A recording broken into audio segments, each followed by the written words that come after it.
Hello, fellow gamers. I'm Gloryhound, and this is Dr. Unprepared. Gloryhogg. I was unprepared too. You didn't even give me the cue.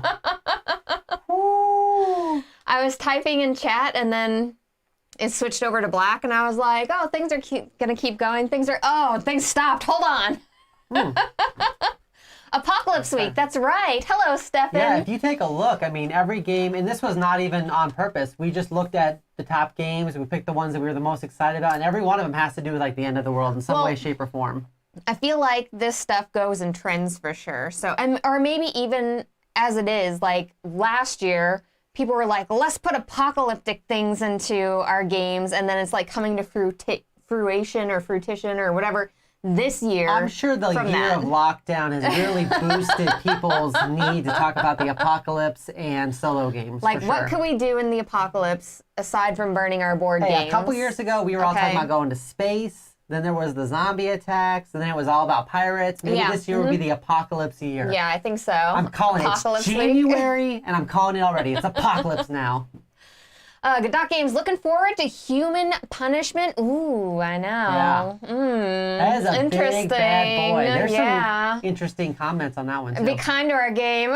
Oh, love your work. Thank you. So for anyone who is new to the show, just as a reminder, we like all of these games, and if we had more money, we would, of course, back all of them. But we have to make decisions just like you do, so we're going to give you our best impressions of these different games, and then you can kind of decide based off what we're saying and how you feel which game is right for you. Hello, Mepper. How are you doing? We get it. It's real. You have to write that check. If you're new to this channel, make sure to like and subscribe to our content and ring the bell so whenever we go live, you get notified so you can come and talk to us in our chat because we're very involved in our chat and I really, really like talking to all of you. Super dated myself by saying we have to write that check, and I haven't written a check in years. Why are you like this, I Doctor? don't know. I still have my original checkbook that I got, and it still has a different bank name on it because the bank ended up getting bought out and it changed. I still have those checks, like the original ones I got the first time I bought a check. The very first time? That's how many checks I've written in my lifetime. We don't need checks in the apocalypse. Talk about writing that check. Don't need checks in the apocalypse, yeah, everything is apocalyptic. All right, so first up we have The Road. This is by Alone Edition Games. This is a single player or a one-player game, one-person solo game. It's for solo players. All you solo players out there. It is a bunch of cards, and basically what you're doing is you're going through this journey or this adventure you're on in this the road. Apocalyptic world. Yeah, and you're going to have to make choices on what you do throughout your adventure, and you can get injured, you can collect equipment, like you can evolve as the game goes along with that. So, Doctor, what were your first impressions on this game? Well, first off, The Road, great movie. No, very intense movie. I always like apocalyptic games. I like survival games. Like Maximum Apocalypse is probably one of my favorite cooperative games that we play. Like I love Maximum Apocalypse. So I like the idea that you are traveling down this road just trying to survive. You're not trying to win. You're just trying to survive. Oh, yeah. Which is a whole different feeling. I mean, there's a difference between a game like Bloodborne versus like Marvel Avengers. Marvel Avengers are going in there to play as a hero and just like kick butt. And there's other games like Bloodborne where you're like, I'm going to just try to dodge and roll and hopefully not die. Whenever it's like where you're just trying to survive, it's so much more intense than going in there and just like crushing through a slew of enemies. Because like when you start getting close to that death range of your life total, you're like, oh gosh, like is my next decision just going to ruin me in this game? And I have to start over? Like, I feel like they're the most intense sort of games. Oh, definitely. I mean, you're literally fighting to survive. How dare you? So I agree. No, so that's what initially interested. That's what put this on the list in the first place, was just the fact that it was a solo card game about surviving. The art looked cool in it and everything else. So that's what initially made the list. When you dove like deeper into it, what did you start kind of thinking? I want to hear you first because. All right. So for me, the layout looks really cool, and I'm always a pretty big fan of card games, right? I have a lot of card games. As I dove into how to play, I actually watched the how to play on this one because there wasn't a playthrough. Yeah, I did too. And it looks like it's mechanically very sound. Yes, insanely sound mechanically. Thematically, I feel like they lost me a little bit. I also agree with that a little bit. I wish there was a story. That's what I was holding. I wish there was a tiny story based on this, or there was like some sort of story-based portions like on the cards with something happening. Like, feel like I'm missing that story piece a bit, but I feel like this is an insanely mechanically sound game. Right. And that going through it, you're going to have to make really, really tough decisions. And without actually experiencing it and having it on the table to play, I don't know how much like anticipation of what's happening in the game. Well, so it's like very, you feel. It's very interesting that the cards are very language independent, right? Because they're like, this squiggly line means this means this. But I like that. But in the tutorial, when he goes and he ends up fighting a girl, he's just like, oh, I go and I fight this lost child, and I don't have any strength. So they win, and I lose a tick of strength. I was like, why are we fighting a child? What's happening right now? But I guess what I was expecting was like a Dead of Winter style Crossroads, where it's like, do you fight the child? Do you invite the child into your party? Do you steal her food? One of those like hard decisions which has consequences based off what choice you pick. You do that, but you do it mechanically based off But not with an actual story. Yeah, based off of your tokens that you're moving and everything. You can spend like, some of your morality or something by going around it, spending stamina, whatever the different little things are. So you can do that. You've got like 3 different options. And it is interesting that the backs of the cards determine what's going to happen if they're going to attack with you or trade I with liked you that and a lot too. I just feel like the biggest thing is it was just kind of missing the story that kind of goes with it, right? And like Alan said, it kind of reminds him of Mantis Falls based off the description, but Mantis Falls was like a 2 to 3 player social deduction game where you're also trying to survive the road, but you're trying to fight, like you're trying to survive each other and figure out if the other person's a traitor or not. This doesn't have that social deduction aspect to it. Just straight up says kids are evil. That's why. True. So Patrick says, I have The Way of the Samurai, the game that yourself did before, and I haven't I haven't got from it what I wanted for a solo game. This might iterate a bit on that, but I still feel the same about it. Yeah, like I feel like everything is here for an amazing game. I just wanted, as far as like me, I really enjoy thematic portions of a story that are based into the game. That's why I like all games, and I'll play Euro games and stuff. Euro games are not necessarily my favorite game though. Like when I go to reach for a game, I like strategic battling games where I get to envision myself as that character, like on the battlefield and stuff like that, and there's still some sort of thematic thing going on. Those are my favorite type of games. So for me, that particular portion of this was missing from this game. However, if you just enjoy like strategic solo play. Right. This seems more like a puzzle than it does like. Right, exactly. More than it seems like a thematic experience of trying to survive the road. Right. You're definitely trying to survive it, but it's it's probably more balanced that way because they didn't spend a bunch of time building up a whole story about it, but I went into it expecting this very deep, dark story. So this game here starts at $39, which is basically a box full of cards and everything in it. It's not too bad. I mean, it's the same price as the Roxley game we're looking at. Yeah, I was going to say, it's the same exact price as the Roxley game. So you're getting like the same sort of stuff because the Roxley game is also a box full of cards with some tokens and stuff in it. So as far as like the price goes, they're fairly comparable and everything. I think it's just based on what you want, like as a gamer. Right, because we have an open world adventure book. We've got Roxley, which is a 2-player card game. We've got Human Punishment, which is a social deduction game for 3 or more players. And then we have The Road, which is a solo card game. So even though they all share a similar theme as far as end of the world, dystopian future, they're very, very different games. So Petter says, I feel like a solo game, I need a story and lots of story to get a great experience. And that's not necessarily what everybody likes. So I think for this game here, like, Doctor, are you going to back this? Chat, are you going to back this game? I'm a pass on this one at this point in time without having played anything that they've designed before and without it having like that story to draw me in. For me, if I'm going to play a solo game, it has to have a story. I think the only game I play without a story that's a solo game is probably Fleet the Dice game, but that's a roll and ride. That's a completely different genre. It's not a survival thing. Like Dead of Winter, could you imagine Dead of Winter, but you strip out the crossroad cards? I just want like a little tiny bit of story on it. Like if I see a card come up that's a bad guy, that's like a girl with like, a plague mask on or something. You want to know what's up? I want to know. You want to know like, her name? Are they over there like, are you my mummy? Astrological sign? No. You just want a little Borderlands Tiny Tina to come up to you and start trying to shank you?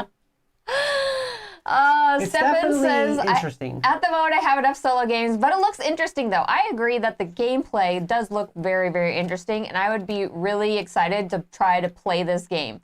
As of this game for the lineup that we have right now, I'm going to have to say I would try before you buy on this one for me. I think this one's geared more to somebody who's looking just for more of a solo puzzle. I think so. And I think it'll be really good for that. For all you solo players, I want to hear some of you who are really great solo players that have a lot of solo played games out there that really enjoy doing that aspect in gaming and hear what all of you think. I think a lot of people became solo players this year. Well, that's true. Because I'm interested. I play some solo games, but not at the same level as a lot of people who specialize in it. You know what I'm saying? Right. So I would be interested to hear from some of you. Better's at a try before you buy, a Greg. But I think that if you are into solo games and you like puzzles and everything, that this will be a fantastic looking game to play. Like, it looks good. I didn't really have anything bad to say about it except for the story thing. That's not really bad. That's just my preference. So you wanted something a little bit different out of it than what it's going to deliver. That's right. Next up, we have Radlands. This is by Roxley Games. Now, this one here is for 2 players. It should last about 20 to 40 minutes. Accurate. You're set in this post-apocalyptic world, everyone. I'm telling you, it's after the apocalypse all day today, okay? I have so much to say about this game. It's all about the water. Now, we played this game yesterday. So much to say about this game. Live, so we do have a little advantage. And we don't always pick games based off what we play live, but sometimes it lines up that way where it's a game we want to talk about and it's a game we played live and we feel like there's more to say about it. So we added this one to the list for sure. Mepper says, life has been post-apocalyptic enough for me. I don't need that in games right now. That's fair. I've been following Radlands for a while because I really, really enjoy a lot of the Roxley games, the way they approach their kind of Ameritrash style gaming. Yeah, it's very Ameritrash usually. The art, Manny Tremblay is probably like my go-to. Yeah. If I had to pick one artist that's a board game artist person, it's probably Manny Tremblay. Yeah. And it's a little bit ridiculous art, right? Because, it's not it's not like woodland creatures or something, but I just love everything he does. So that drew me in initially right away. Like all the colors, the art, the simple box. Mm-hmm. I was already kind of like, well, what's this? I love Borderlands. When they originally came to me and were like, hey, do you want to go ahead and take a look at this game and show me the pictures? I was like, oh my God, yes, yes. I couldn't yes enough for this game because it looked amazing just with the art. And you'd already had dyed your hair pink anyway. I had. So, I had to. It matched my hair. So no.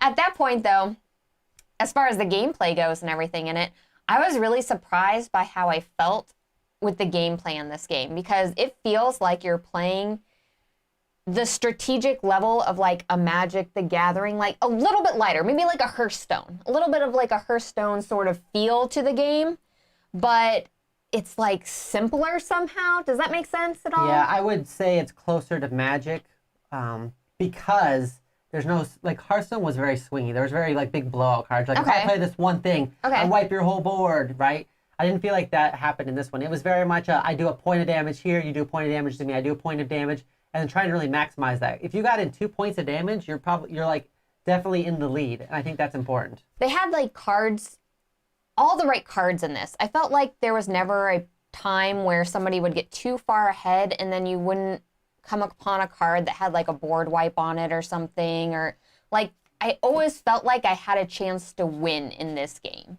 Does that make sense? Yeah, even though you most definitely did not. Well, even though in our game yesterday, I basically played the entire game without defense. Mm-hmm. I just went totally into damage in this game, and I still felt like I 100% had a winning chance, and I was close. I think I only had a round or two before. You definitely did not have a chance. Oh gosh, doctor, whatever.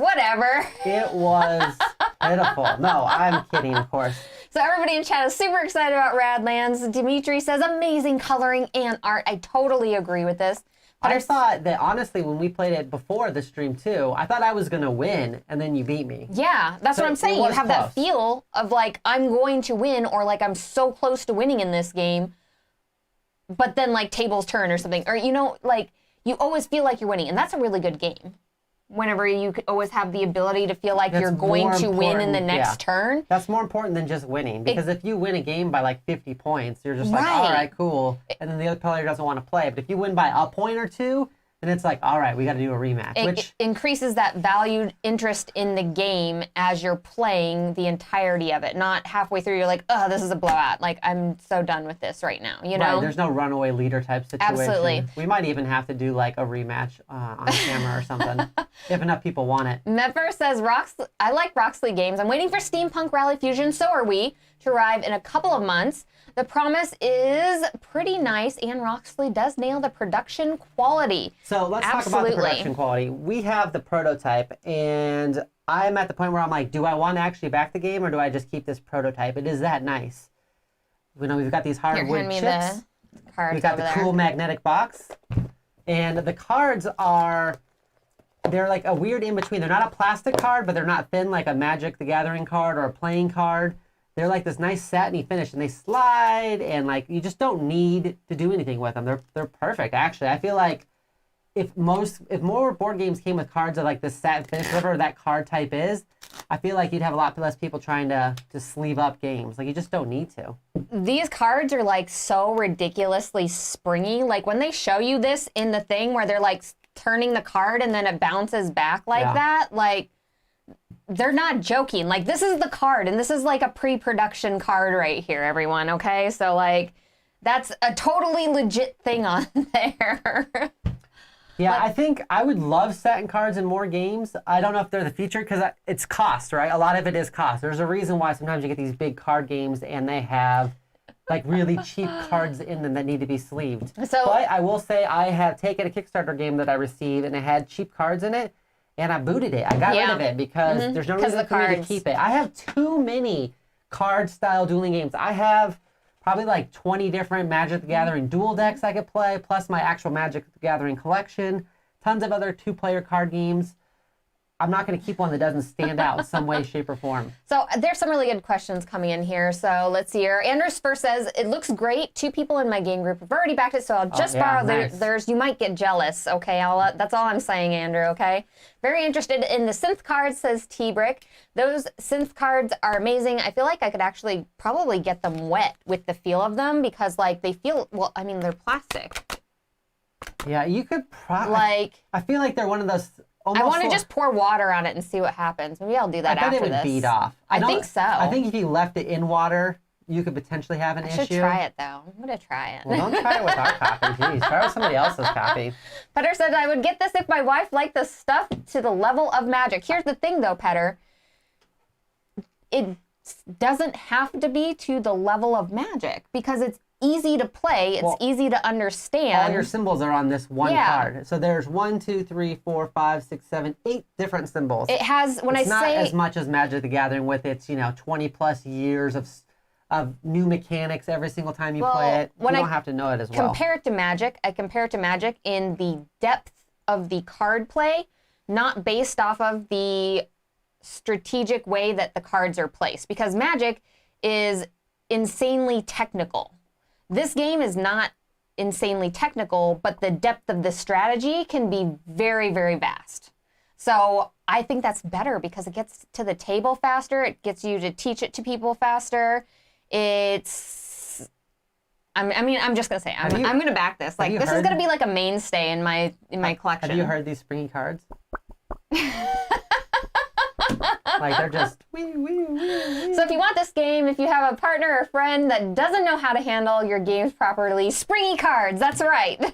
All kids' games should be made with these springy cards. So they don't, when they just kind of do like a little on them, then they're fine. I had so much fun playing this game. Like, really, I have nothing bad to say about this. I love the art in it. I loved the card play in it. Yeah, you don't always... That's the most important thing is the card play, for sure. You don't always get a card-based game that's fantastic. Most of the times, they're like, oh, okay, that was a fun card game. You get your Ramen Fury in there, and you're like, that was cute.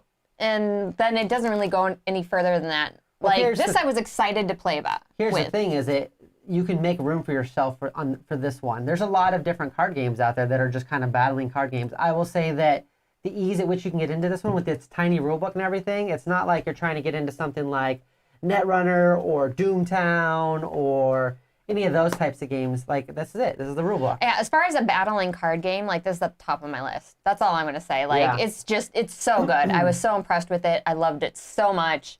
There's nothing I could say that was bad about this. Let's see here. They should make that pitch. You know what is rad? Set your game on fire, put it in water, electrocute it, bend it like crazy. Because it's Radlands! Yikes. And they actually have some kind of parody art on here that looks similar to, you know, some people that might be hanging out on Fury Road. Oh, so good, so good. Okay, so I want to know if our chat is backing this game. The starting price for this is $39, like I had said before. As far as like everything included, I feel like it is definitely worth it because of the synth cards, because of these little tokens here, which are like backgammon style pieces, which are, they're not as weighted, at least in the prototype. In the prototype version, they're not weighted the same as backgammon pieces, but they are as chunky, and they do have that feel to it here. I think Dimitri says backer number 1133. I believe it's actually like an inlay in the other ones Yeah, too. it will be an inlay in the other ones too. Yeah, absolutely. So always look to the Kickstarter for the updated components. But like I said, even just off this prototype, I would spend $40 on just this prototype. It does feel like a collector's card game without being ridiculous. It's not it foil and does. stuff I didn't like even that. think about that. It does. But it is right? a nice card game that you feel like will last. Absolutely. Let's see here. The graphics are awesome, but sadly, 2 players only. Hey, here's the deal, Steph, and I'm going to teach you a little secret that I've learned about these 2-player games. If you buy 2 copies, now it's 4-player. If you buy 4 copies, 8-player, baby. It's very true. You can actually, I don't know if you all know this. This is a secret, but you can make up your own rules to games. That's true. You know what? I don't know if you know I will that. say this, honestly, with the amount of cards that comes in it, I think you could stretch it to a 4-player game. I mean, you could play it separately or teams or whatever, but there's enough bases for you to have 3, for 4 people to have 3 bases. That's not a problem. And there's enough cards in the middle that I'm sure you'd be fine. You might have to reshuffle the deck in the middle, but you could play this 4-player, honestly. And there's extra like tokens that you get too for temporary stuff. T-Brick says, I think the designer said there could possibly be an expansion, but not designed with one in mind. Totally understandable. I want it to stay like this. There's like something to be the said about fastness of the 2-player. Well, there's something to be said about a project that knows exactly what it wants and it's all in one without like expansions or other things. Just this is it. This is my product, right? It's like when Watchmen came on HBO. They're like, this is it. This is all I have. I don't have a season 2. I don't have a season 3. I don't have a movie or a spinoff. I have this. Those synth cards, so cool. These were so cool. There's no goals to let the doctor win, unfortunately. But card battling games, there's a pretty good chance I'll win a card battling game. I love the playmats too. Game. Like, I hate it because I'm always like, we don't need another playmat in the house, but I just want the playmats so bad. Right, you want the playmats. I just don't want to have the extra big box and stuff because right now it's this, which is nice and small. And if you add playmats, it does definitely get bigger. Those playmats, though, are so hot. Oh my gosh. Oh yeah, I can't. Okay, so I'm gonna back this, everyone. I don't know if you know this, but I like how this looks like it has like the chicken's cowl on it, you know, whatever that little that little part's called that matches up with their logo. Oh, let's see here. House rule number 1 on the underground: the person does not like Gloryhound's lines and prefers to walk if they only take Gloryhound's line. What? I must have missed something in you're chat. talking about on the underground. Oh, yeah, no, absolutely. You better take my line or you walk a really long way or your other train line gets cut off. So that's just how that works. Okay, Alan? You will ride on my train. So Patrick knows the pain. We have so many, because I mean, I played Magic the Gathering, so I was getting them at every tournament I go to. And for like a good 2-3 year period, I went to every tournament that was drivable, right? Within 8 hours or so. So Vegas, California, all those. And you got a playmat every single time. And I have a lot of playmats. And I bought other ones just for fun. And then I got playmats for my birthday. And then friends gave me playmats. And then I bought playmats for myself. And then I won playmats in tournaments. So I have a lot of playmats. I actually made these playmats are pretty sweet. Like a box full of playmats. Like a display box just with playmats in it. Because we had so many playmats. Ones that I'm not even using. Yeah. So, Doctor, would you back this game? Oh, 100%. $40, I'm definitely in. Would you back this game? I'm definitely like, yeah, this is one of, I want to say this is one of my favorite card games, but I hate saying that because I could not be thinking of something else. But like, if I'm just going to sit down and play a quick 2-player card game, like dueling game, like I feel like this is my go-to at this point. Yeah, because you've been talking about Twisted Fables a lot, which we played. Yeah, which I like Twisted Fables, but there's more setup in that. Like, this is like so simple to get to the table. Yeah, you just go. Right. That is true. Yeah, no, it's so good. I'm proud of myself. I skipped on the Twisted Fables playmats. Oh, good for you. So did we. I don't have, and I don't have any dice thrown playmats, but I have been very tempted. Instaback says T-Brick. That's what I'm talking about, right? Roxley does such amazing stuff. $40 seems like a good deal for this, honestly. I am all in on this one. I could see giving this as a gift to somebody, too. Oh, yeah. I didn't even think about that. That would be. We have lots of friends that would probably enjoy this. So. Very true. I feel like if you don't end up getting this and then you end up playing it at somebody's house, you're going to be like, dang it, why didn't I get that? Because it is very good. Yeah. Yeah. Next up, we have Alba. Not Jessica. No, not the Jessica type. This is by Inside the Box Board Games. This is not a board game, everyone. This is a story adventure book. Like, not like... But they said game book, and I feel like that's close. Okay, I put this on the list, so if you're going to say it's not a board game, am I out the show? No. Okay. This is not like a little, tiny, choose-your-own-adventure book. No. This is a vast, expansive storybook. I can't even remember how many pages. I wish I would have wrote down how many pages this thing has in here. At least 7. The book is huge. It comes with a map. It comes with stickers that you place on a map as you're going through the story. It comes with things that you can collect in the story. And then because you collect certain things or you go certain places, then later in the story, those things can be brought up and can help you make different decisions throughout the story in this. This is so freaking cool. Doctor, what do you think? What do you think? So this is something that I normally wouldn't even look at because in the past, I've never really got into any of these. I used to read Choose Your Own Adventure books as a kid and Hardy Boys and Nancy Drew and all these other different books, right? Choose Your Own Adventure were always really cool. And I'd save the page and go back whenever I die or whatever, like everybody did. We all cheated a little bit. Everybody you hold the page. Yeah. And then you're like, all right, I'm going to this page, and you go there, and you're like, oh, no, we're going back. Hold on. Yeah, no, we're going to a different page. Oh my God, the dog escapes? Going back. Oh, I rescued the dog. Oh, Sweet. thank goodness. Phew. So, cheating aside, I usually skip over these ones, but we've been playing some of the Van Ryder ones. Yes. And I've enjoyed them. My one critique is, like I was playing the werewolf one. Loup-garou? Yeah, Loup-garou. Loup-garou, I think, yeah. Loup-garou. My one critique is I thought it was going to be more adult-based, but it was kind of cartoony. Yeah. So, I mean, there was stuff that happened, like you fight and everything, but it wasn't like hard choices, like people were going to die or anything like that. I feel like this is playing like The Walking Dead. Like, I don't know if there's zombies, but you're just trying to, once again, this is another can I survive game, not can I go and build a castle or can I rule this wasteland or can I take all of your bases? It's can I just live to the end, to an ending? Will the ending be good? I don't even know if it's going to have a good ending. It might end up being like one of those movies where you get to the end and you're like, the heroes made it. Did they make it? So I have high hopes. It's got, not only does it have a book, and I won't even talk about the different pledge levels yet. There's like a bunch, but it's got the book, it's got an e-reader, so you can potentially like play this on your phone if you need to also. And it's got like a little character booklet that you get that you can put stickers on, and it comes with a refresh pack, so like she could play it, then I could play it. Yeah, I like that. I really like that aspect. And technically with it being on an ebook, you could play like a hardback or a paperback version, and I could be looking at it on the ebook and playing it that way at the same time. Very true. And then we could battle out to see who's the most survivor ever. Everything is a competition. Everything. What I really like about this though is that you can get it as like a PDF, right? Mm-hmm. Like for very inexpensive. You can get it as the PDF collector's edition, which is only like $2 more or something. It's like $6, $9. You can get this as a paperback, and you can get this as a collector's edition, or you can get this as a hardback, which comes with more refresh packs and foil sticker cards. And then you can also get it at like a $75 numbered one where it's like signed and it's a numbered copy. So you've got different levels in there. And so if you're interested, you can back this very inexpensive level to get your foot in the door and still feel like you're getting something. It's not like when you get like a print and play game where you feel like you got to print everything out and cut it all out. Oh, yeah, that's true. You've got options in this. So Petter says, but this is so tempting to back it. It seems like a nice, relaxing survival play. What?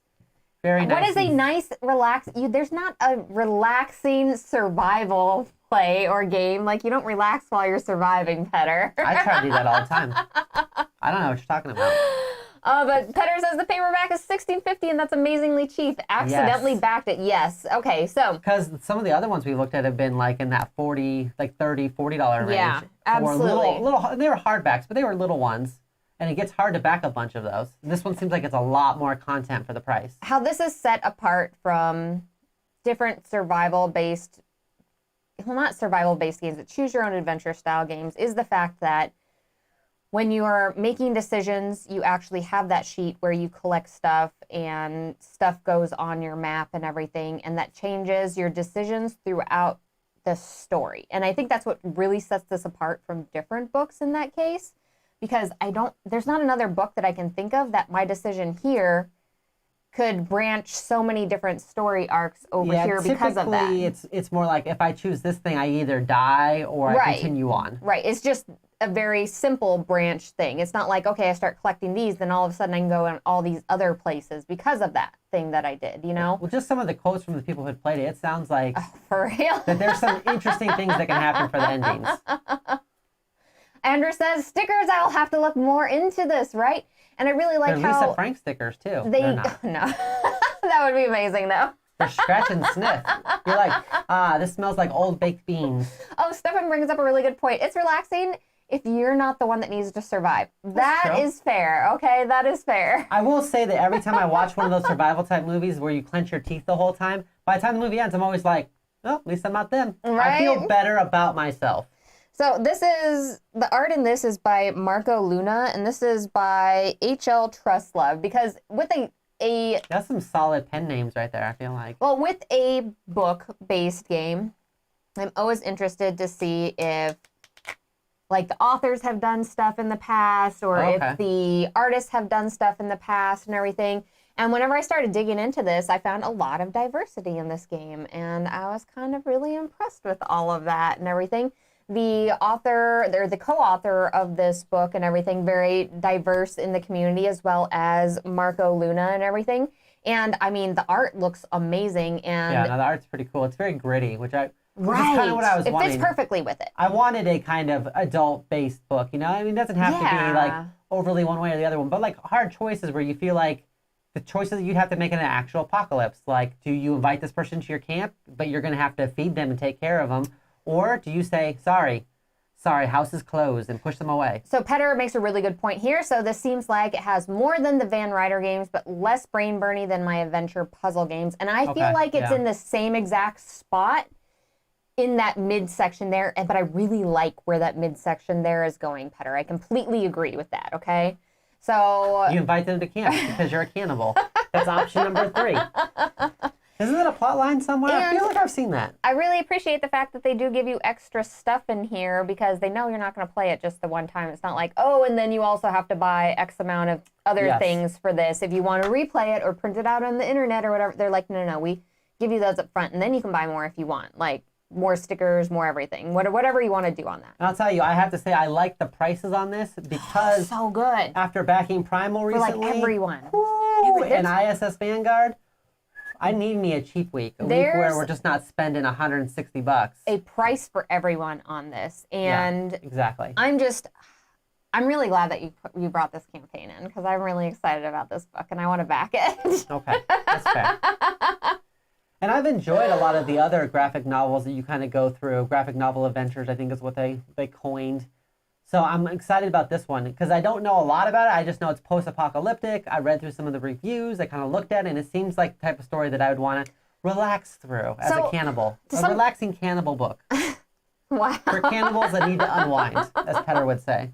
So for everyone in our chat, what are you all thinking about this? Because this is not something we usually talk about a whole lot on our channel. I think maybe the only other time we might have talked about it was with the Van Ryder games. Mm-hmm. I think we did talk about those. And that was because after experiencing them, I was like, oh, gamers are really going to like this. But like, what do you all think? Are you all backing this? Because for me, it was like an insta-back. This campaign's doing well, too. I think this was like one of the second most funded, maybe? Yeah. I don't know. Radlands dropped later than this one. So Radlands has been flying up the charts. Oh, so yeah. It might have passed it. But...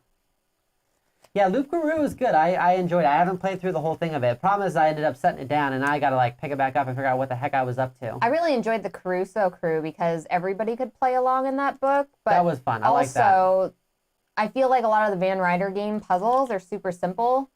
And so sometimes I can solve some of the puzzles without like going through the entirety of the story just by like going through and like going, oh, okay, this makes sense like it would be this number, and then yeah, I think a lot of them are is. more like sight puzzles too, where you have to find the hidden number.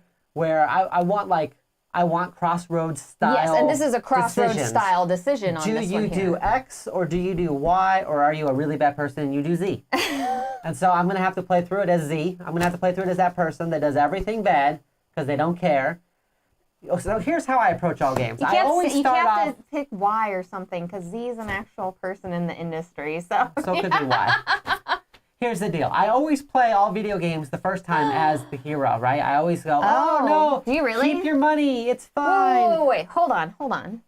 You play all games as the hero first? Yeah, I always do. I always say, keep your money. Oh no, here's your lost child. No reward is needed, or I'll help out the town. And then the second time I play it, I always up the difficulty and I play it as an evil character that's just like, you want your child back? You're going to have to pay me. Why do you always play as the good guy I always first? want to know. I want to feel good about myself for the first playthrough when I'm learning how to play it. But the whole thing with the game is like there are no consequences. I always play super evil the first playthrough, and then the second playthrough, I go super, super evil. And I maximize the evil. Okay. No, first time I go through helping people to see how that affects the game. Okay. And then the second time I go through and I'm like, I don't help anybody. And then I can see, like, oh, did that person not help die? Like, they're not there at the end of the game to help me out? Yikes. Like, the second time, though, I'm all about... So the first time, like I said, I'm just trying to get through it. The second time, I really want to maximize how much money I get and buy the really cool weapons and stuff as soon as I can get them and all that. Because I've already played through the storyline, and I already know what happens if you save the widow. The only thing that I wish that I had a little bit more of was like more excerpts of the game here that I could read. Like I want like the first 5 or 10 pages to read or something like that. Like I want the first little bit to read. And that's the only thing I think that would change any sort of, or that I want more to make my decision. But as of right now, like I just want to back this game. That's fair. I think for me, it's definitely a back. I'm looking at the paperback version, especially since Paperback, yeah.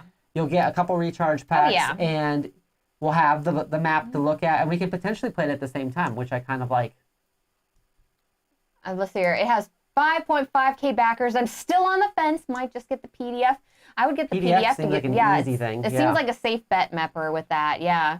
I feel like, Mepper, you're going to be pleased with just the PDF. Yeah, absolutely. And whenever you get the base copy, like all of them come with the ebook. So yeah, and that means you I think can you had play. mentioned, yeah. It means you can play in the bathroom.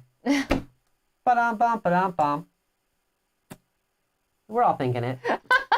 I mean, when I say bathroom, I mean when you're taking a nice, long, relaxing bath. A relaxing bath in the bathtub, and you read your book.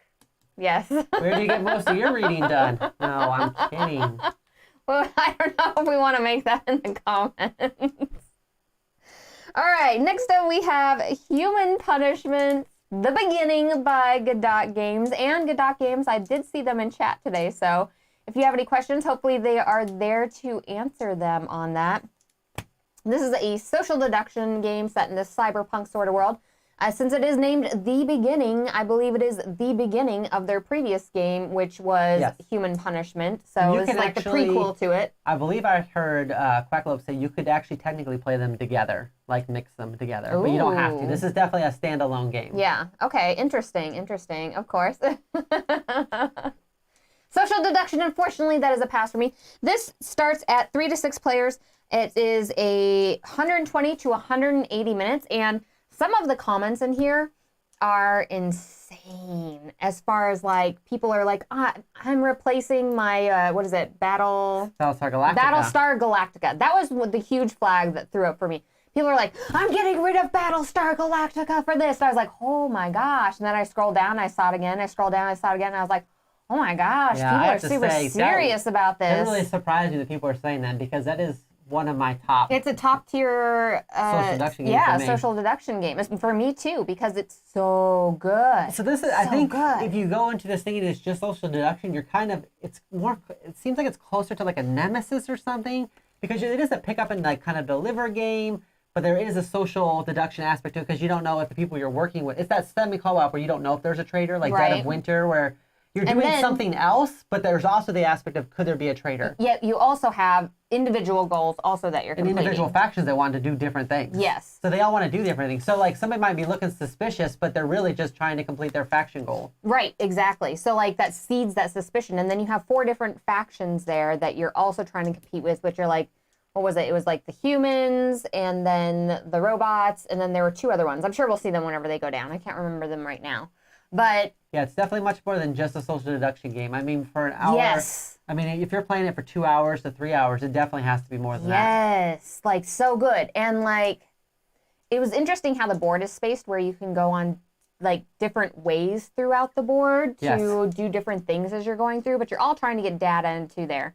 And is it going to be good data, or is it just spam, or is it corrupted data? Oh, it's got acrylic standees too. Oh yeah. Oh yes. I didn't see that. Yes. Oh my gosh. Okay, so I'm getting sidetracked. Okay. What was I thinking of before? I don't know. I don't remember. The data. You were talking about data. It was good. It was. I don't remember. We'll come back to it probably. But yes, acrylic standees. Data from These Star Trek? remind me of the Skinny Minis. Like Godot Games, are these Skinny Minis? Did they make them or did somebody else make them? Because I don't think they own. Well, I'm just saying, like, if it's the same company that they Dungeon in a box. outsource that to, I'm going to say that we have Skinny Minis and that they're a fantastic product. I mean, as it is, Acrylic standees are definitely... totally love acrylic standees. If you're going to do standees, I feel like acrylic standees are the way to go because you're not bashing them up. You can have the full color art on there and it still looks really good. Right, I feel like if you're going to have standees in your game and you're not going to do minis to save on cost, I think acrylic is the way to go. Absolutely. Just like these synth cards. I think that's the only way to go. Exactly. Apparently, I just want to add a little bit of plastic to all my things. Stefan says, I love Battlestar Galactica. Either way, let's see here. Patrick says, this looks awesome, so complicated and so niche. It's never hitting the table. For this kind of experience, I have Nemesis, and that's not played often either. Interesting. Okay. Patrick says, Battlestar Galactica is a Grail game, and he is more interested in knowing that it's not just social deduction. Yeah, so I think there's a couple different things that are going well for this. I think the theme is definitely very cool. If you're into those games with a hidden trader, that definitely helps out. You've got the really cool poker chips that are like metal weighted, right? Like they're poker chips where they have like metal slugs in them. And I like that idea because it's just, there's something tactile with that. You've got the ability to like kind of like switch sides. You've got different asymmetrical factions. You've got, like I said, the whole game besides just the social deduction part of it. So there's definitely a lot of good things going for it. I'm interested in. It was the Legion that I believe it was called the Legion that ends up converting people, almost like cultists or something like that, to your cause. So as you're playing, I mean, it has so many mixes of like really great games in it. Like it reminds me a little bit of Werewolf in that social deduction portion where like you can get other people on your side as you're playing and you don't really know who's who and you have other people that are playing like different characters with different strategies.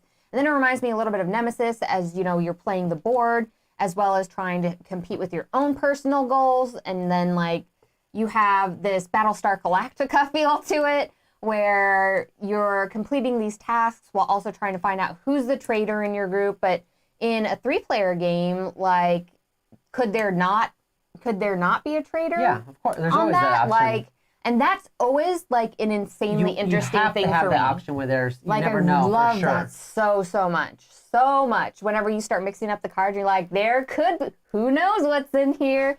That makes a super engaging play for me on any sort of social deduction game. So, like, there are so many insanely good things that are happening in this. I think this would be a really good game if you don't have Battlestar Galactica, or if you have a group that really likes that style of, like, Nemesis, Battlestar Galactica type social deduction-y game.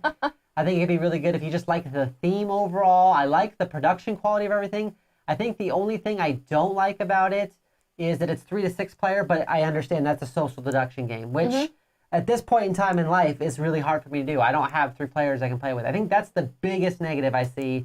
As of right now, but not like in the future though. By the time it's produced, there might be fine. Yeah. But as of right now, I don't see me playing this game very soon, I think is the issue. And I'm not trying to fill our shelves with games I just can't play. Patrick says, oh, you should definitely play this with synthwave in the background, Petter. And I totally agree. You have to have synth music going or something, or some sort of techno, something. Okay, so that's even better. So he's saying with 3 players, you always have at least 2 human and then a secret team. So that could be Machine, Legion, or Fallen. Yeah. And they all have slightly different goals, too. So it's not like you just know, oh, they're a traitor. They're trying to crash this. They might be doing different things. And it's got those different tracks, kind of like You Haven't Forgotten Waters, where you have to, like, balance all these different things because like you can go through on security can go bad and you can lose the game.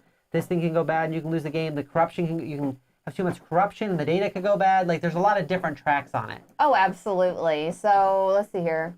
It's really more of a hidden traitor, semi-cooperative game versus a social deduction. Yes, absolutely. Okay. Yeah.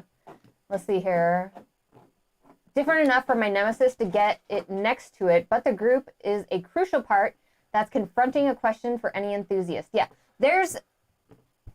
it becomes a game within a game because you have the social deduction aspect of it, but that's not the entirety of the game. Like, the entirety of the game is like you playing as the person in that game and trying to make sure that you get your own goal done, and then the majority goal that you need for your faction to survive that game. Like, those are the important parts. The finding out social deduction portion is just going to help you get to where you need to go faster. Does that make sense? Yeah, it's more like a twist.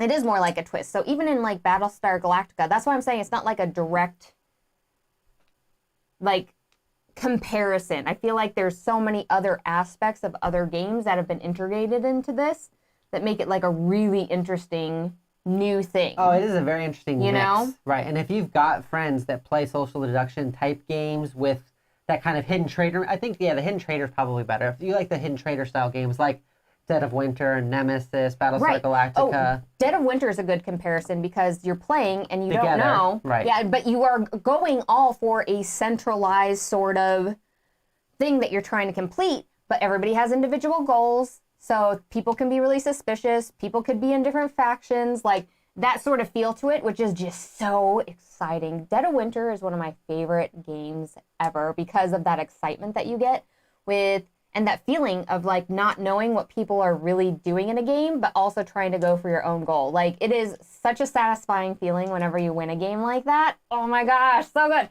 I'm 100% in on this stuff. I figured you were good. 100% That's not in on surprising me. this. The thing that worries me is I feel like this game is going to play better when you play it a lot. Right? Does that make sense? So if you play with the same people all the time. Like, well, it's going to evolve. It's going to evolve when that happens. I think the only issue that I see me personally having with it is trying to explain it to somebody new all the time. And then how many times can you play it in a year? So I want to kind of make a point of we only get to play games a few times usually, and only a few games get to stay in our collection because we go through so many. So I'm trying to think if this game would fit in that type of scenario where, like, well, are we going to play this enough to really unlock the full potential here? Because it feels kind of almost like a Root, where, like, Root gets better the more and more, like, experience everybody at the table has, and they all know their factions better. I feel like this one would get better and better the more you play it. And so I wonder if we would personally play it enough to really unlock its full potential or not. Although there's lots of people that play the same game lots of times that are just the complete opposite of us. Oh, it says awesome with 3 players. We played the heck out of it in lockdown. Ooh, that's really, really good to hear because sometimes it doesn't always work out that way. Like, even in, isn't Battlestar Galactica like 5 or something? I think it's 3. I think it's a ridiculous number that you have to meet, and that's why you'll only play it at conventions. So this having it going all the way down to 3 people makes it better. Right. Like, easier to get out to play than Battlestar Galactica. Like, I could see why people are saying that it would be a replacement to that because you have to meet a higher criteria for that, right? I've never replaced games. All I know is that Jesse's video made it my head spin. I'm sure he did a great job explaining. I would never play Battlestar Galactica with less than 5 players, though. Right, exactly. So you can play it at 4, but playing with 6 or 8 is best. Yeah, that's exactly what I'm talking about for that, for sure. So, yeah, I'm all in on this. Like, I want to get this. The starting price for this here is the $67 right here for a general pledge on it here. You can upgrade your pack here and get these pieces right here, like upgraded to your little pokery sort of token pieces and everything, and up your excitement level in that. For me, I think I'm just going to back this at the standard base price on this, but it looks amazing. Godot Games did such a good job with this. Like, I'm really excited to see this in person and play it and, like, go through it. Like, I love that steampunk, cyber-y sort of tech thing, and I love social deduction games that aren't just, like sitting at a table and staring at each other. So this was all win for me. Uh-oh, what do you have to say? I'm not in. I want to play it, but I don't feel like I need to own it because what? I don't. No. What? I don't enjoy social deduction games the same way you do because I have played a game for 3 hours and then had somebody betray me. What? Who would do that? So it was fun for you, but the other 6 players did not have a great time. It was the best ever. When's the last time we've had... the best ever. I ruined so many friendships during that play, and it was worth it. It was worth it, everyone. So my biggest thing is I don't think I would play this enough to justify owning it. I feel like it's one that I would end up, like Battlestar Galactica. Like, we own Battlestar Galactica, but I've never played our copy. I've only played it at conventions yeah. with groups where everybody else kind of knows how to play it and everything. So for me, I don't know if it's something I need to have in my library. I don't know what I'd replace. Like, I don't know what game I'd pick off the shelf to make room for this. But I could see what's got you interested in it. There's things about it that I really enjoy, like I said, but it's not the style of game that I'm most drawn to. So Petter says, I'd Greg it. Hashtag Greg it. Yeah, I definitely think it's worth a play. I would love to back it for $1. Oh, gosh. So Andrew says, in Battlestar Galactica, my group kept me in the brig the entire time. So you're very untrustworthy, Andrew. To be fair, the brig is the best. I got to throw both Cylons into the brig at the same exact time to win the game. And it was amazing. So let's see here. Top highlight of that convention. Andrew says, I'm backing it, so if the doctor comes to Essen, he can play with my copy. It would be amazing. We would totally play with you, Andrew. Yeah, I want to, like I said, to be clear, I'm interested in the game and I want to play it, but I'm trying to really keep that motto if I can only back one. And so I'm just going to back Radlands and Alba. I'm sorry, what? What was that? I thought you said you just backed one. Alba's the book. That's not the same. No. That's a different thing. No. No, Radlands is a game, and Alba's just some book that I'm picking up. That's different. That's not how this works. Where's our burritos at? Oh my gosh. Our burritos are like way over here. Hold on. Yeah, I'm interested in what your number one is. Okay. You go first. I want to know what your number one is. Why are you like this, okay? Because no, you're supposed you to always do number one. All three. All right, we have our burritos. Our burrito money, I don't know. I think we're into the month of March at this point. Like, we get no burritos for a long time. We're running out of lots of burritos, everybody. So if I truly have to make very strategic burrito decisions. If I truly can only pick one, I think my number one would be Radlands. I feel like it's the game I'm going to play the most. We'll get to play it against each other. I can play it against a lot of my friends who like these types of games. A lot of my friends like these games, but don't play Magic, for example. I think Radlands, I'm going to get the most plays out of Radlands. And that's really big for me right now because with two players, I could see potentially meeting up with somebody and playing at a park or something. Anything that's more than that, it's going to be a lot harder to do. So I feel like I'm going to get the most bang for my buck out of Radlands. Putter says the book budget is a completely different part than the board game budget. That's how I felt. I felt like the book budget is different. I haven't bought a book in a while. I will cancel my Audible to get Alba. I feel like that's fair. Okay, all right. I'm also in with Alba. Like, that'll be... I mean, that's obviously not a board game. It's not my game that I'm backing. Oh, so now it's different Alba for you. is definitely the book that I'm backing. And one game for the end of the world. What's your one game for the end of the world this week? It's the end of the world. Literally every one of these games is not super great. You know I'm going to pick Human Punishment because I love social deduction games so freaking much. You only so love much. It, though, I just want to like murder everybody as a machine, okay? You humans deserve it. Here's the problem. Every time we play it, you always somehow find a way to be a traitor. So not like there's just a straight no trust ban on you, where nobody trusts what you do the whole game. How many games?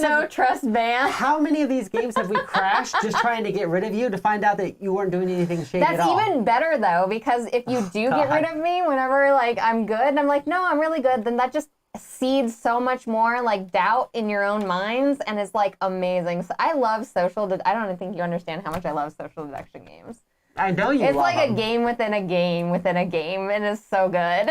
She so good. does love them. And it's like Valor and Villainy, right? No. The reason why that's like one of her number one games is because she's only played as Mordok the villain. Mordok, yeah. If I played as the one versus the all, she'd be like, meh. But since she always gets to play as the main bad guy, she's all in on it. So good. Fatal says, a voice appears from the ether.